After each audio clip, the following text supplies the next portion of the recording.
বেশ কিছু করা হয় তা দেওয়া হয়েছিল। টমেটোটা ভীষণ। আজকের রেসিপিটা অলরাউন্ডার, ভাত, রুটি, লুচি, পরোটা, মুড়ি সবকিছু সঙ্গে যাবে। প্রথমে কড়াই তেল, 5 ফোড়ন লঙ্কা দেওয়া হয়ে গেছে। এরপর কড়াই আলুগুলো দিয়ে ভালো করে ভেজে নিতে হবে। তোমরা আশা করি অনেকে আইডিয়া লাগিয়ে নিয়েছো রেসিপিটা কি হতে চলেছে। একদমই তাই, ঠিকই ধরেছো তোমরা।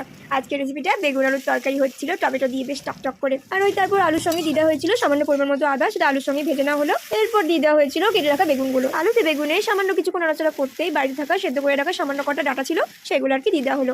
দিয়ে নিয়ে ঢাকা দিয়ে দেওয়া হলো। চলো বেশ কিছুক্ষণ অপেক্ষা করার পর মোটামুটি আলু আর বেগুনটা সেদ্ধ হয়ে এসছে। তারপরে নাড়াচাড়া করে নিয়ে একটু ভাজা ভাজা করে নিয়ে তারপরে দেওয়া হলো টমেটো। আমার না টমেটোটা ভীষণই প্রিয়, মানে আমি যে কোনো রান্নাতে টমেটোটা এতটাই ভালোবাসি খেতে, মানে দেবই আর কি। তারপর পরিমাণ মতো নুন, হলুদ, এখানে গুঁড়ো মশলার মধ্যে তড়কা মশলাটা দেওয়া হয়েছিল। তড়কা মশলাটাই বেশি ম্যাক্সিমাম ক্ষেত্রে আমাদের বাড়িতে ব্যবহার করা হয়। তারপরে দেওয়া হয়েছিল ওপর থেকে ধনেপাতা। আবারও বেশ কিছুক্ষণ ঢাকা দিয়ে দেওয়া হয়েছিল যাতে ভালো করে জিনিসটা সেদ্ধ হয়ে যায়। আর এই বিশেষ করে কিছু কিছু তরকারি যত বেশি সেদ্ধ হবে ততটাই কিন্তু খেতে সুস্বাদু লাগে। যেরকম এর বেগুন আলুর তরকারি, ইঁচড়ের তরকারি, তড়কা, এগুলো কিন্তু একটু একটু বেশি সেদ্ধ হয়ে এগুলো কিন্তু অসুবিধা সেরকম কিছু হয় না, বরঞ্চ ভালোই লাগে খেতে। দেখো আমার তো এরকম ভাবে খুবই ভালো লাগে, তোমাদের কেমন লাগে সেটাও কিন্তু জানিও।